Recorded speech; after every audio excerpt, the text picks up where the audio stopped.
welcome everybody and good afternoon, ladies and gentlemen. My name's Anne-Marie Davis and I'm the Chief Executive Officer of Amicus. So it gives me great pleasure to welcome you to our virtual annual general meeting.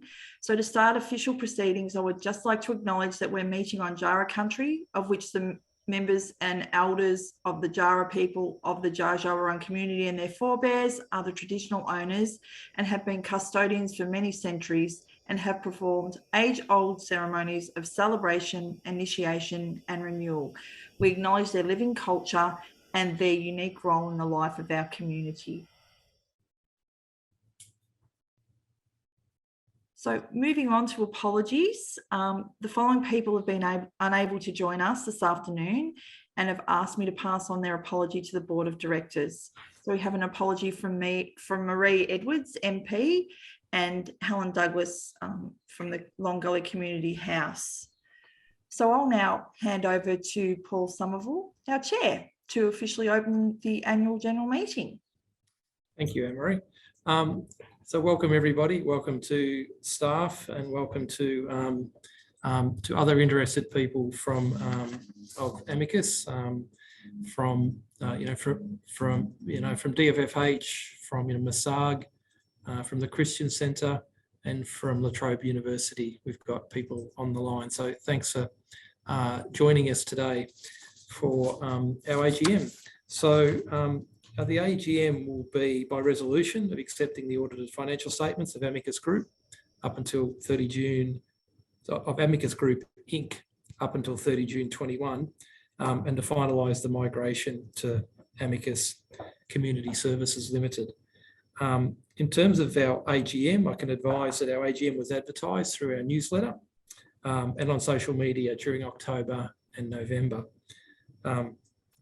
The first item of business is to confirm the AGM minutes of our last AGM, which was held on the 17th of November 2021. So I'm calling for someone to move the motion that the minutes of the AGM held on that date, 17th of November 20, is that right, Anne-Marie, rather than 2020? Yeah, rather than 21, be accepted. So in terms of those minutes, move Mike, thank you. And seconded, I can't see anyone else in the meeting. But I'm not allowed to though. No, that's right. Who else from the board is? Sorry. We just need somebody to raise their hand from the board, and we have someone who's raised their hand. Yeah. Thank you, Joe. Oh. Seconded by Joe. Thank you. Joe. Terrific. Okay, all those in favour? Carry. Thank you. Okay, we've just got a bit of echo happening here. Perhaps let's turn down the sound, Georgina. Okay, so our next item of business is the President's report from myself. So what a year, 2020-21 has been certainly one of the most extraordinary years as chair of Amicus Group. There's been many challenges like everybody dealing with COVID, but I think as an organisation we've done some fantastic things in spite of COVID. I'd just like to spend a moment just running through some of the highlights for me during the year. Over the last year we completed all the works necessary to transition to a company limited by guarantee. So a couple of years back, as an organisation and as a board, we recognised that an incorporated association structure would not be the best structure to serve us into the future, and we formed a company limited by guarantee, and that transition has happened since July this year. So that's been a large piece of work. I'd like to particularly thank Leanne Dell for her work. And all the committee and Anne-Marie and team for getting that in place. I think this structure will stand the organisation in good stead as we move on from where we are now to bigger and better things. Although COVID has wreaked much damage through most of the community, the organisation, I want to recognise the organisation for working to both provide a safe work environment for our employees, but to ensure that services where participants have asked that they continue, be continued through what has been a really difficult time to provide the type of services and support that our organisation has done. So I'd like to thank everybody for that, for their commitment to the wellbeing and safety of all participants and to staff as well. There's really some dual responsibilities there to manage. In terms of highlights, we finally turned the sod and started construction of two SDA units down at Webden Drive, which is almost like the completion step in our plan for that site. For those who've been around long enough, will remember that site used to be where Amicus were headquartered, and we undertook a land subdivision and are reinvesting the profits from that land subdivision, along with a charitable, bequest to create two fantastic SDA, specialist disability accommodation units, which I had the pleasure of inspecting with other directors and staff a couple of weeks back, and they're almost finished, which is great. The other thing the board have been able to do this year is consider areas of, be able to consider new areas of community need and growth opportunities. And we've also had a good look at the role that information communication technology will play in supporting the organisation for that growth. Finally, my second last point is to acknowledge that we've also been working, the collective we, over the last 8 months to revise the strategic plan. So that process started back in January, February this year. We started a broad consultative process involving staff, participants, families, community partners, and I think we are looking at the final version of that strategic plan in the board meeting following this AGM today. So we'll be in a position to launch that certainly before Christmas. So we're very excited to be launching the new strategic plan, which will lay the foundation for a number of growth initiatives. Lastly, the other thing we've been working on during the year is a recruitment strategy to get some more people on the board here, which I think is really important for organisational direction and governance, and it'll also lay the foundations for succession planning and renewal at the board level, which is a really important thing for organisations to do. So it's been a huge year for Amicus, but I'd like to thank everybody. I'd like to thank the chairs of the subcommittees, that they would be Heather in terms of the governance subcommittee, and Joe as head of the audit and risk committee, and so many positive things to talk about, from positive results through NDIS audits and ISO audits. We've come through with flying colours, and all this through COVID as well. So remarkable achievement from a remarkable organisation. So thank you all for your efforts. With that, I might end my report and call for a motion that the President's report be accepted and seconded. So do I have a mover? Ben has moved it. Sorry, who moved it? Ben has moved. Okay, thanks, Ben. Motion. That was seconded by Mike. Okay, all those in favour? Thank you. Terrific. Okay, well, without further ado, I'll hand over to our CEO, Anne-Marie Davis, to provide her report for the year. Thanks, Paul. Thank you very much. Well, it gives me great pleasure to share with you my report for the 2020-21 financial year, and what a year it's been. So whilst the impact of COVID has been with us throughout this year and has certainly provided many challenges, there is much to celebrate as an organisation. And I just wanted to highlight some of the achievements that in the past year all of Team Amicus have been involved in one way or another. and have continued to work behind the scenes to ensure that we deliver high quality individualised service to our participants. So some of those highlights include a separation of our children and adult services, welcoming our Pathways Capacity and Engagement team, implementation of key roles, including our incident reporting and incident investigation officer, our behaviour support coach and SIL manager. And we've seen very positive outcomes for our participants through the implementation of these roles. Paul alluded to our quality audit success. So in November of 2020 and February of 2021, Amicus underwent independent external audits of our quality system, and I'm pleased to advise that the outcome of these audits was our full registration as an NDIS provider, replacing the provisional registration that was previously in place, and our recertification under the HHS standards for our DFFH funded services, and also certification in the new ISO standard 9001-2015. So whilst quality is part of our everyday business, there is a lot of work that goes into preparing for an audit, and in particular self-assessment and evidence requirements, as well as participation in the audit schedule. So I'd just like to acknowledge the significant work of all involved who contributed to that excellent result. We have also been very busy implementing a new CRM called Lumery, and also took the opportunity to undertake an information communication and technology review to assess our current capability and look at our functionality into the future.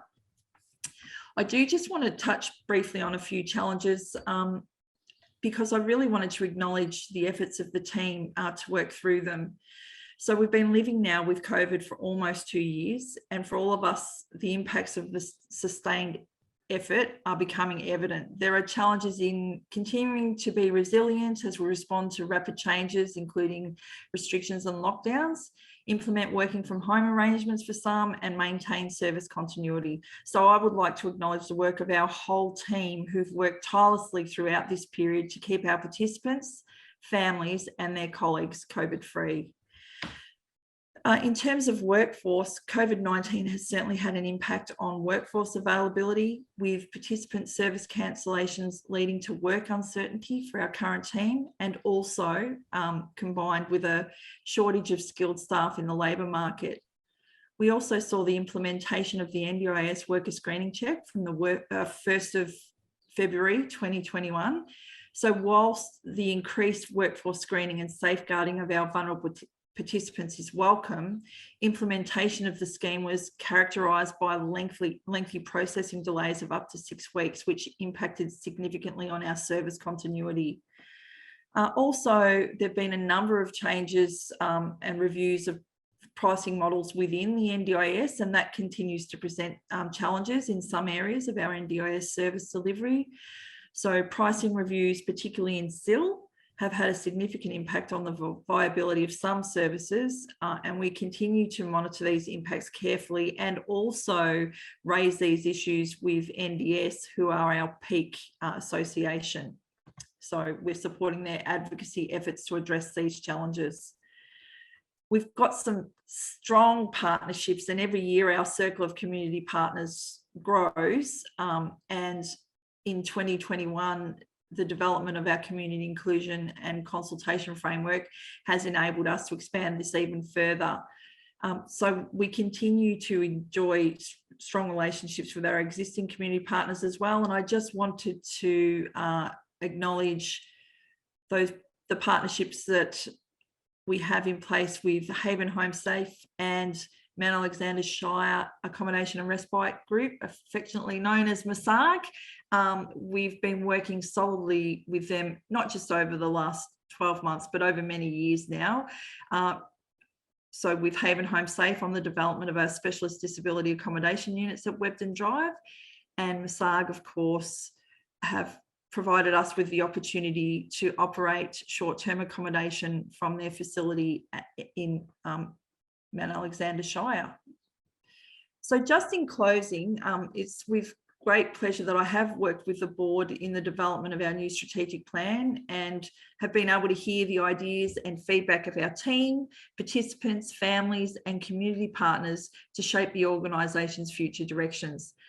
As Paul has indicated, the plan will be launched prior to the end of 2021, but we have already started working behind the scenes to get the right organisational structure in place to assist us to deliver the strategic directions of the plan. So we will have some new roles that have been due to commence in the 2021-22 financial year. So the impact of COVID-19 has affected each of us differently, and it's been a long haul since the pandemic was first declared in March 2020. I would like to thank all of Team Amicus who've risen to the many challenges that have presented through the past 12 months and beyond, including working in an uncertain operating environment as we continue to adapt to the rapidly changing government directives and maintain high quality individualised services. I would also like to thank our board who have been very strong in their governance of the organisation and a great support to me during the uncertain COVID times. Finally, my biggest thanks goes to each and every one of our valued participants, their families and supporters. We thank you for your continued loyalty and support of Amicus and your belief in our vision, mission and values. And we look forward to working with you in 21-22 to get you your best life. Thanks, Paul.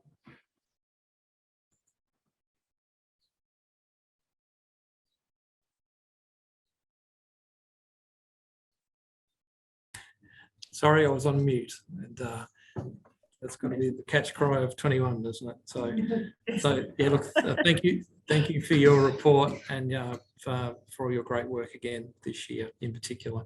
I'm looking for a motion that Anne-Marie's report be moved and seconded, please. So looking around to the board, which I can't see. Joe has moved. Sorry? Joe has moved. Okay, that's great. Thanks, Joe. Motion. Seconded by Ben. It's Mike, because I can look at him over the way. All those in favour? Excellent, thank you. Okay, I'm now going to refer to Mike Kiernan to present the finance report, and I think I'm going to. Yeah, sorry. Excuse me just a moment.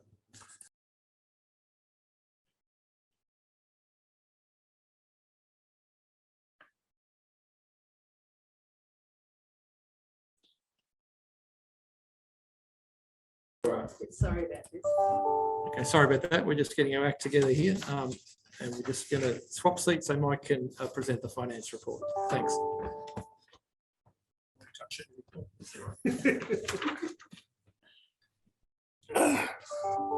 Good afternoon, everybody. I think the annual report was sent out by email, wasn't it, before today's AGM? Available to the public tomorrow. Okay, well, the financial report's in that, and I'll just briefly summarise the highlights. And for the year ended the 30th of June 21, Amicus recorded a surplus of just 1.86 million.